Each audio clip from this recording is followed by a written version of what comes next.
So, hello to you all, and this podcast is going to ask the question, what is mindfulness and what is creative mindfulness? Because I know it's a question that a lot of you have asked me, and I thought it would be good to just look at that in a little bit more detail, because knowing that really helps our practice. So in order to do that, I think the best thing to do would be to start with a little bit of an experiment in noticing. So wherever you are right now, if you could just shut your eyes and just sit in your chair. So that's all you're doing. You're just sitting. You're not trying to make anything happen. You're also not trying to stop anything from happening either. You're just sitting where you are.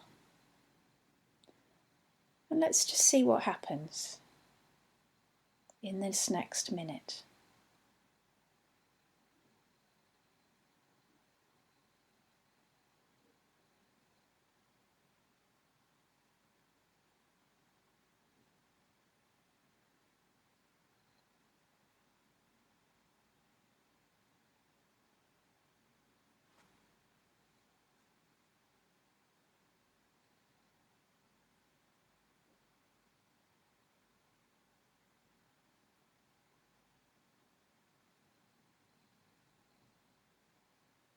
So the first thing that you might notice, that actually a minute feels like a really long time. You also might have noticed sounds, the feeling of your body sitting in the chair, maybe some aches and pains that you hadn't been aware of before. The other thing you're bound to have noticed is that your mind just wandered off all over the place, going back into what had happened today maybe, or leaping ahead to what you're going to do later. So it's a really interesting exercise, this exercise of just stopping and noticing what it's like to stop, what our experience is at the moment.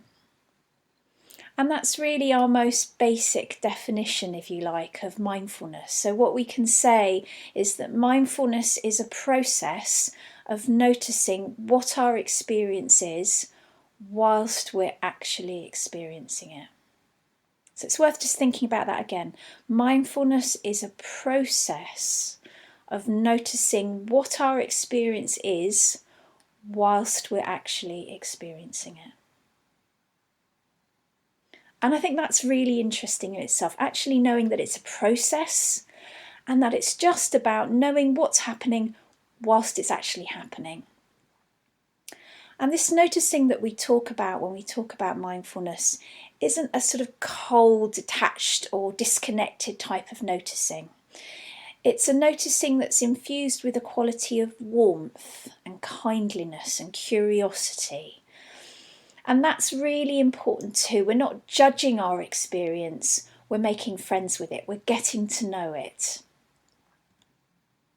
So I guess then we can say that mindfulness is actually the opposite of being on autopilot, of being detached and disassociated. And what I mean by autopilot is that thing of living but not really knowing that we're living. That kind of example of maybe driving home from work and suddenly we're parked outside our house and we actually really don't know how we got there. We can't remember taking any of the turns. We can't remember driving or operating the car. It's just 1 minute we were at work and a few minutes later we're home and we can't actually remember how we got there. We can't remember the steps that we took. And we live a lot of our life like that on autopilot. So mindfulness is the total opposite of that. Mindfulness is, again, noticing what our experience is whilst we're actually experiencing it. And that's very helpful, but then we still might have the question, well then how do I do mindfulness? Do I just sit in my chair? I do that a lot and I don't think I'm very mindful. So I find it helpful then to break this definition of mindfulness down a little bit further, and it's particularly helpful as we start to talk about creative mindfulness to do that. So then we can think about mindfulness also as a process of both doing and being. So we've got this process of knowing what we're experiencing, but then within that process itself is a process of both doing and being. And in the doing part of mindfulness, we choose a specific focus for the mind. Traditionally, in traditional practice, that's the breath or bodily sensations or sense impressions. And when we're practicing creative mindfulness, this would also include an art activity or a writing activity of some kind. So we're in the doing part of mindfulness then. And a little bit of effort is required of us, because we know that most of the time we're on autopilot, so we need a bit of effort to sort of train ourselves to mindfulness, and that's why it's important to have a focus. A focus is really, really important. Traditionally, that focus, as I said, would have been the breath, the bodily sensations. In creative mindfulness, that focus is also the activity we're doing creatively. And in this way, a creative practice and a mindfulness practice really go together fantastically well, because they both share some very common characteristics as processes. They all start with focus. They start with a focus. They contain concentration, and that focus and concentration leads us into a state of absorption. And then from that, we find ourselves in a state of flow. An example of that would be when we're drawing and we're so concentrated on what we're drawing and we're so focused that after a while we become so absorbed that actually everything else just drops away. We find that we're not really aware of anything else that's particularly going on in our lives at the moment. We're not projecting into the future or thinking about the past. We're so absorbed that maybe we're not even aware of our surroundings. We're just completely focused on what we're drawing and on the process of drawing itself, and then we just find that it flows effortlessly. And that sort of continuum of focus, concentration, absorption of flow are found in mindfulness meditation practice and in creative practice. That's why they go so well together. And it's worth just sort of talking a little bit about this idea of flow, because I think it's really important for both practices. Flow, which was named by a professor in Hungary who was investigating positive psychology. Flow is also known as the zone. And I really like this definition of the zone or flow. It says it is the mental state of operation in which a person performing an activity is fully immersed in a feeling of energized focus, full involvement and enjoyment in the process of the activity. In essence, flow is characterised by complete absorption in what one does. Now that perfectly describes my experience of mindfulness meditation. It also perfectly describes my experience of creative practice too. So what we can say is that through this process of focus, concentration, absorption and flow, we discover a way of being that's totally different from that sort of empty, disconnected feeling of zoning out, of being on autopilot. So when we're in the zone, we've moved actually into the being part of mindfulness. When we're in flow, we've gone beyond the doing part of mindfulness and we're now in the being part of mindfulness. And when we're simply being mindful, we are fully aware of our experience, we're relaxed and alert, we're aware of thoughts, body sensations and emotions rising and passing away, but the difference is that we can look at these rather than from them. So we might see a momentary self-doubt about our drawing arise and we see it pass away, rather than the self-doubt arising and then us jumping on it and thinking from it and feeling from it and suddenly doubting the whole process of the drawing. So when we're being mindful, we're in a state of awareness that feels warm, connected and spacious. It's the opposite of that zoned out feeling. It's very focused and concentrated. It's not all fuzzy. We've used the doing part of mindfulness to get us into this state of simply being mindful. Now, doing creative activities helps us to be naturally mindful because they require this process of focus, concentration and absorption, and they help us into the zone. They help us into that state of simply being. And for that reason, creative activities and creative mindfulness is really, really helpful for people who either find it difficult to sit in meditation, maybe because their minds are really, really busy, maybe because they've got fidgety bodies, or might just be because they're actually very young. So in this sense, creative practice is a really accessible way to start to experience mindfulness. And in that sense, the mindful colouring in books that have become so popular recently are a really good example of this type of mindfulness, this natural mindfulness that arises from that process of focus, concentration, absorption and flow. However, creative mindfulness, certainly as I teach it, is more than simply being in the zone. It's more than that natural kind of mindfulness that comes about when we're doing a creative activity.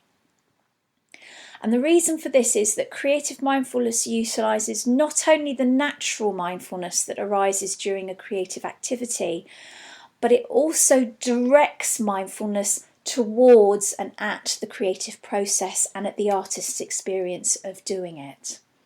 It is absolutely that noticing what our experience is whilst we're actually experiencing it that I spoke about at the beginning.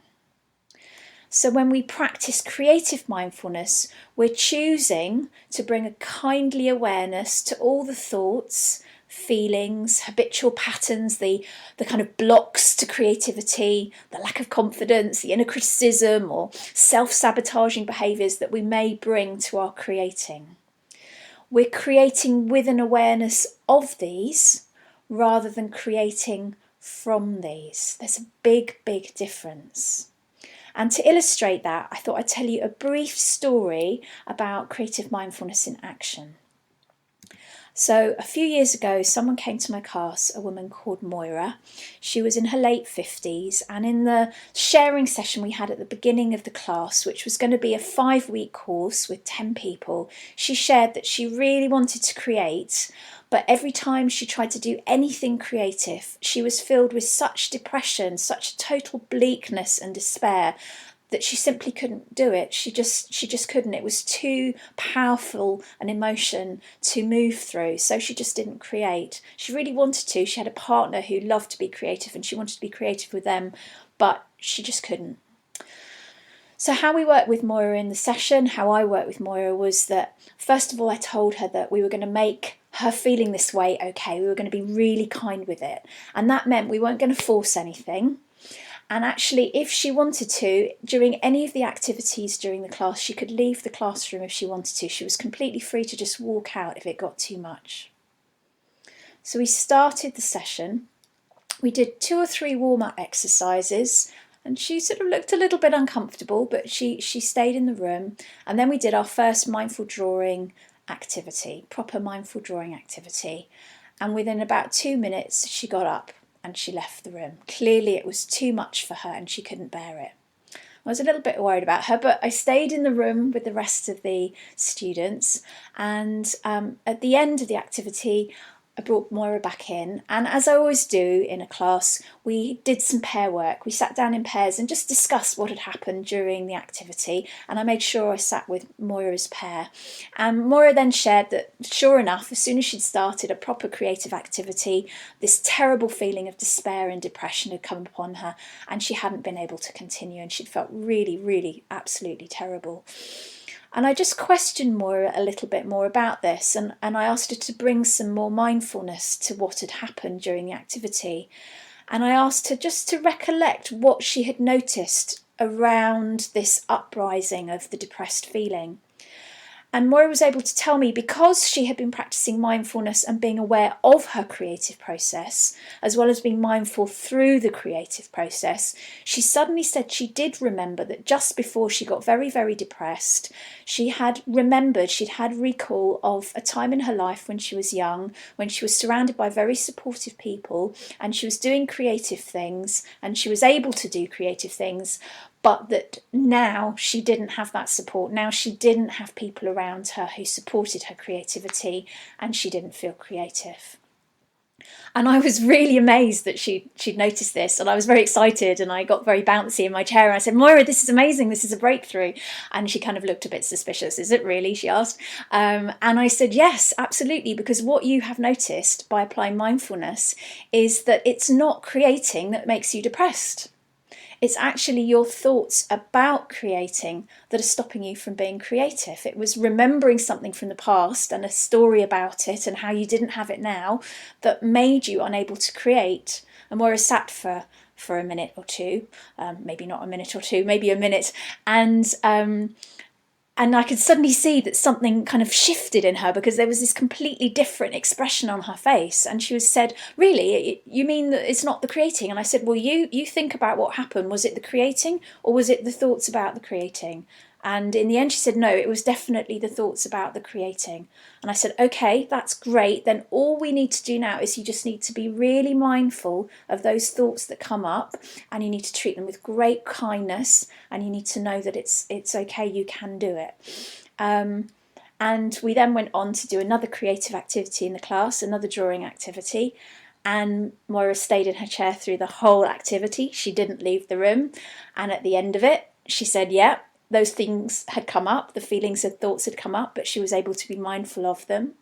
And the next time she did an activity with us, which was taking a photograph of a mouldy old wall, she came back into the classroom. She was beaming. She told me that for the first time in years and years and years, she'd been able to do a creative activity and not just get through it, but to do it with enjoyment and with a great sense of peace. And this was a real breakthrough for her. So for me, this is a really fantastic example of why it's so important, not just to utilize the natural mindfulness of creative activities, but to actually apply mindfulness to the process of creating itself. And that makes it truly creative mindfulness, because when we're practicing creative mindfulness, we're able to see what's stopping us from creating, what are the thoughts and emotional patterns that get in the way, and we're able to make friends with them, and gradually over time they're actually able to drop away, and we find that we have a more uninhibited and much more free and happy experience of creating.